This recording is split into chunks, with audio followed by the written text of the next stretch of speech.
Welcome to Clear Selection. Clear Selection में आप सभी का स्वागत है। आज से हम लोग मॉडर्न हिस्ट्री के 1000 प्रश्न श्रृंखला का मैराथन सीरीज भी शुरू कर रहे हैं।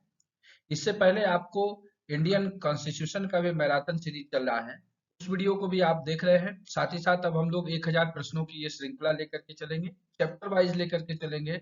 ये एक ऐसा पार्ट है जहां से कि अक्सर एग्जाम में सवाल पूछे जाते हैं। तो चलिए बिना समय गवाए हम शुरू करते हैं अपने इस 1000 प्रश्न श्रृंखला के पहले वीडियो को, जिसमें आज हम लोग पढ़ेंगे ब्रिटिश कंपनी का आगमन और साम्राज्य विस्तार से संबंधित प्रश्नों को। तो अगर मेहनत अच्छी लगे तो चैनल को लाइक करिएगा। साथ ही साथ चैनल पे पहली बार आए हैं तो सब्सक्राइब करके बेल आइकन प्रेस कर दीजिएगा, ताकि ये सारे महत्वपूर्ण वीडियो सीरीज आपको सबसे पहले मिले। तो चलते हैं पहले सवाल पे।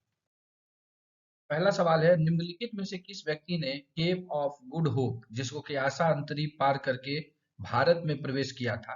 ऑप्शंस आपको है, ये चार ऑप्शंस हैं। सही उत्तर है दोस्तों वास्को डिगामा। दूसरा सवाल है, सबसे पहले कौन से यूरोपियन भारत में व्यापार के लिए आए थे? आपके लिए ये चार ऑप्शन है। इन चारों में सही उत्तर है दोस्तों ऑप्शन नंबर सी, पुर्तगाली। वास्को डिगामा भारत में सबसे पहले कहाँ पहुंचा था? ऑप्शंस है आपके लिए, और सही उत्तर है दोस्तों इसका कालीकट। ब्लू वाटर पॉलिसी निम्नलिखित में से किसने शुरू की थी? तो ऑप्शन आपको देख लीजिए। तो सही उत्तर है दोस्तों डी अल्माइडा जो है, इन्होंने ब्लू वाटर पॉलिसी शुरू की थी। प्लासी का युद्ध किन किन के बीच लड़ा गया?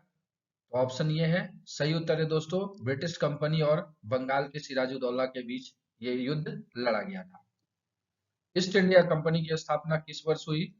तो ऑप्शन है ये, सही उत्तर है दोस्तों ऑप्शन नंबर ए, सन 1600 ईस्वी में। भारत में ईस्ट इंडिया कंपनी किस उद्देश्य से आई थी?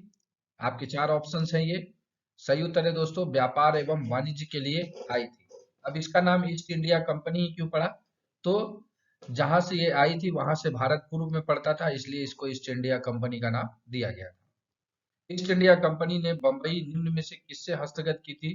आपके लिए ऑप्शंस ये चार है। सही उत्तर है दोस्तों चार्ल्स द्वितीय से। निम्न में से किस युद्ध के बाद भारत में ब्रिटिश शासन की स्थापना हुई? आपके लिए चार ऑप्शंस हैं। सही उत्तर है दोस्तों प्लासी का प्रथम युद्ध। बंगाल में सत्ता वास्तविक रूप से ईस्ट इंडिया कंपनी के हाथों में किस वर्ष आई? चार ऑप्शंस आपके लिए है। तो वास्तविक रूप से पूछा है, सही उत्तर है दोस्तों 1765 में। प्रथम आंग्ल मैसूर युद्ध किस वर्ष लड़ा गया? तो सही उत्तर है दोस्तों इसका ऑप्शन नंबर बी, 1769 में। प्रथम आंग्ल मराठा युद्ध किस वर्ष लड़ा गया? आपके लिए ऑप्शन से चार। सही उत्तर है दोस्तों 1775 से लेकर 1782 तक ये प्रथम आंग्ल मराठा युद्ध चला था। फूट डालो और शासन करो की नीति अंग्रेजों ने कब अपनाई थी? तो क्या ये ईस्वी आपको दिया गया है, और किस बीच में जो है फूट डालो और शासन करो की नीति चली? वो था 1785 से लेकर 1797 तक। टीपू सुल्तान ब्रिटिशों से हुए एक युद्ध में मारा गया था, वह युद्ध किस वर्ष हुआ था? चार ऑप्शंस आपके पास है। सही उत्तर है दोस्तों 1799 में वो युद्ध हुआ था जिसमें टीपू सुल्तान मारे गए थे। इनमें से कौन कर्नल क्लाइव जैकल की तरह जाना जाता है? मतलब इन चारों में से किनको जो है कर्नल क्लाइव जैकल उपनाम से दिया गया है? सही उत्तर है दोस्तों मीर जाफर। इनमें से कौन 1772 में भारत में बंगाल का गवर्नर बनकर आया था? सही उत्तर क्या है दोस्तों? ऑप्शन आपके सामने है। सही उत्तर है दोस्तों वारेन हेस्टिंग्स। इस गवर्नर जनरल ने बंगाल में दोहरी नीति द्वैध शासन को खत्म किया और बंगाल पर कंपनी का पूर्ण नियंत्रण स्थापित किया? आपके लिए चार ऑप्शंस हैं। सही उत्तर है दोस्तों वारेन हेस्टिंग्स। अब आप मुझे कमेंट करके बताइएगा कि द्वैध शासन जो है किसने शुरू किया था? भारतीय उच्चतम न्यायालय का प्रथम न्यायाधीश कौन थे? चार ऑप्शन आपके पास है। सर एलियास इम्पे जो है वो प्रथम न्यायाधीश थे। किसने किसके शासनकाल में भारतीय लोक सेवाओं का आगमन हुआ? तो ऑप्शंस आपके पास ये है। सही उत्तर है दोस्तों इसका भारतीय लोक सेवाओं का आगमन हुआ लॉर्ड कॉर्नवालिस। आपसी सहयोग की नीति के जनक कौन थे? ऑप्शंस आपके सामने है। सही उत्तर है दोस्तों इसका लॉर्ड वेलेजली।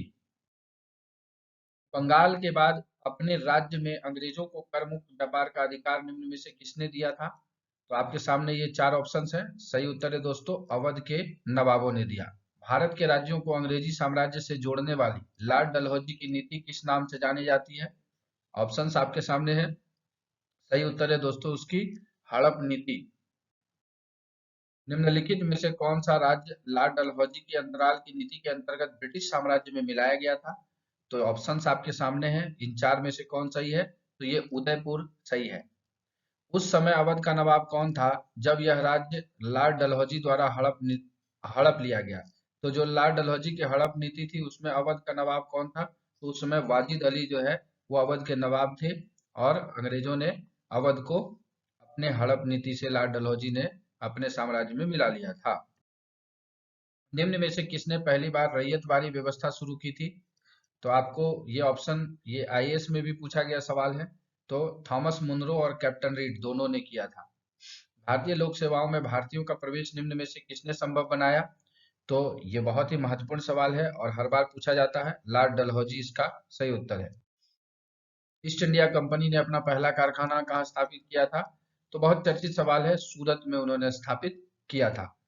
तो आप देख रहे हैं कि ये महत्वपूर्ण प्रश्नों का सीरीज आपके लिए हम लेकर के आए हैं। फिर हम इसको डिटेल वीडियो आपके लिए लाएंगे ताकि आप इन सब सवालों को कैसे कहानी के तौर पर याद कर पाएंगे।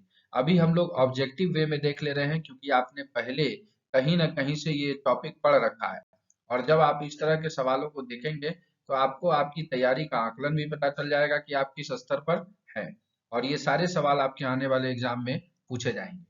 अगले सवाल पे अगर चले तो वास्को डी गामा दूसरी बार भारत कब आया था? पहली बार सबको याद है, दूसरी बार 1502 में आया था। भारत में पुर्तगालियों के बाद में किस स्थान को अपनी राजधानी बनाया? पुर्तगाली ने जो है बाद में अपना स्थान जो है राजधानी किस स्थान को बनाया? तो गोवा को बनाया, जो आज भी वहां पर आप देखेंगे गोवा में पुर्तगाली लोग हमेशा ठंड के सीजन में नवंबर दिसंबर में बहुत ज्यादा आते हैं। निम्न में से कौन सा स्थान सन 1690 के बाद से डच ईस्ट इंडिया कंपनी का मुख्य केंद्र बन गया था?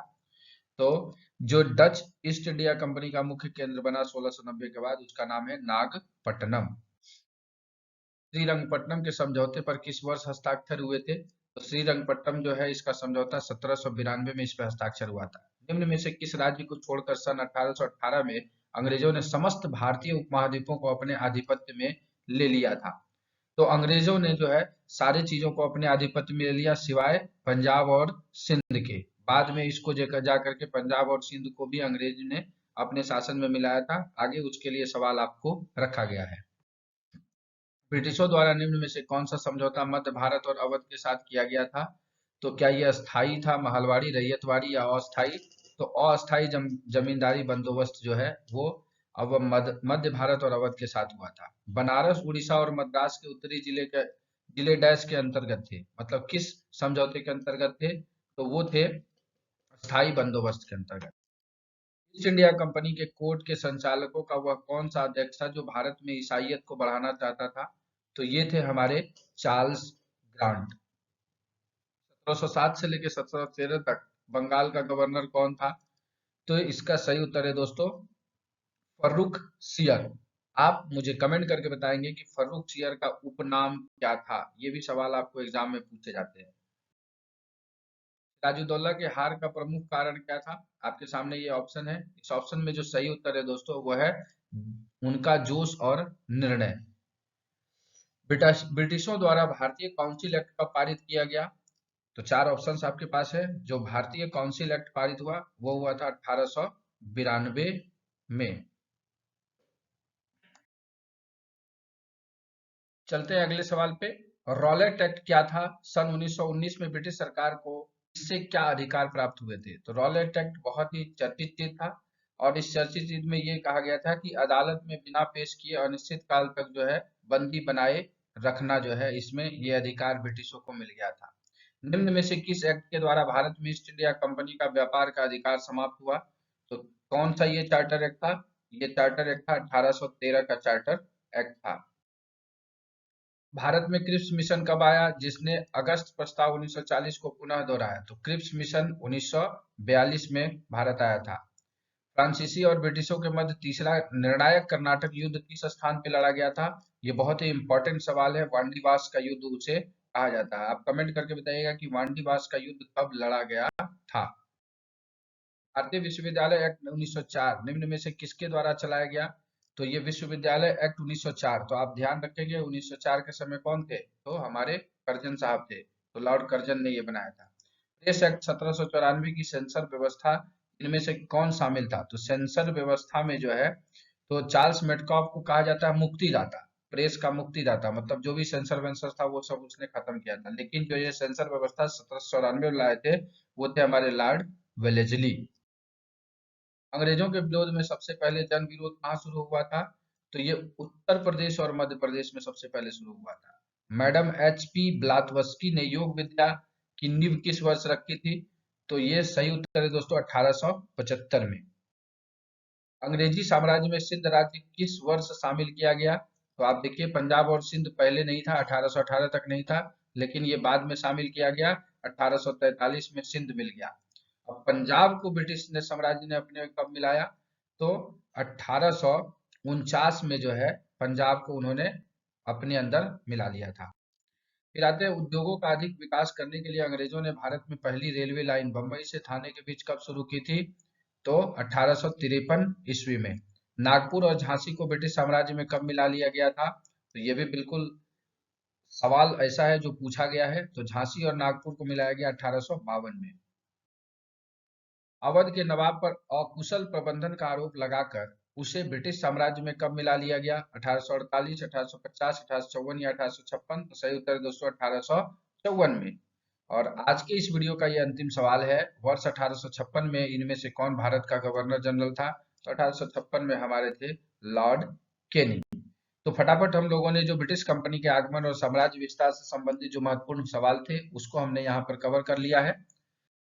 आशा करते हैं कि आपको यह वीडियो अच्छा लगा होगा, और वीडियो के सवाल अच्छे लगे तो लाइक करके मोटिवेशन बढ़ाइएगा। चैनल पे पहली बार आए हैं तो सब्सक्राइब करके बेल आइकन प्रेस कर दीजिएगा, क्योंकि इस चैनल का एक ही मोटो है, पढ़े ऐसे सिलेक्शन हो जैसे। तो आपके सिलेक्शन तक मैं आपके साथ हूँ, और आपके सिलेक्शन में मेरा जरूर थोड़ा बहुत योगदान रहेगा। तो चलिए इस वीडियो को यहीं समाप्त करते हैं। इस वीडियो को ध्यानपूर्वक देखने के लिए आप सभी का दिल से धन्यवाद।